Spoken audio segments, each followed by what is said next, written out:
Mr. Rothschild's energy discovery. What Mr. Rothschild had discovered was the basic principle of power, influence, and control over people as applied to economics. That principle is, when you assume the appearance of power, people soon give it to you. Mr. Rothschild had discovered that currency or deposit loan accounts had the required appearance of power that could be used to induce people, inductance with people corresponding to a magnetic field, into surrendering their real wealth in exchange for a promise of greater wealth instead of real compensation. They would put up real collateral in exchange for a loan of promissory notes. Mr. Rothschild found that he could issue more notes than he had backing for, so long as he had someone's stock of gold as a persuader to show his customers. Mr. Rothschild loaned his promissory notes to individual and governments. These would create overconfidence. Then he would make money scarce, tighten control of the system, and collect the collateral through the obligation of contracts. The cycle was then repeated.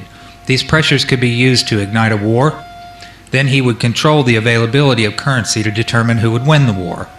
That government which agreed to give him control of its economic system got his support. Collection of debts was guaranteed by economic aid to the enemy of the debtor. The profit derived from this economic methodology made Mr. Rothschild all the more able to expand his wealth. He found that the public greed would allow currency to be printed by government order beyond the limits of inflation of backing in precious metal or the production of goods and services. Apparent capital as paper inductor. In this structure, credit presented as a pure element called currency has the appearance of capital, but is in effect negative capital. Hence, it has the appearance of service, but is in fact indebtedness or debt. It is therefore an economic inductance instead of an economic capacitance, and if balanced in no other way will be balanced by the negation of population, war, or genocide. The total goods and services represent real capital called the gross national product, and currency may be printed up to this level and still represent economic capacitance.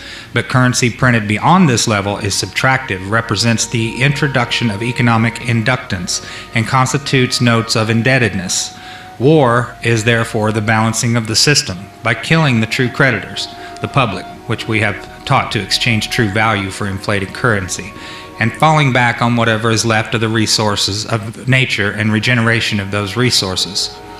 Mr. Rothschild had discovered that currency gave him the power to rearrange the economic structure to his own advantage, to shift economic inductance to those economic positions which would encourage the greatest economic instability and oscillation.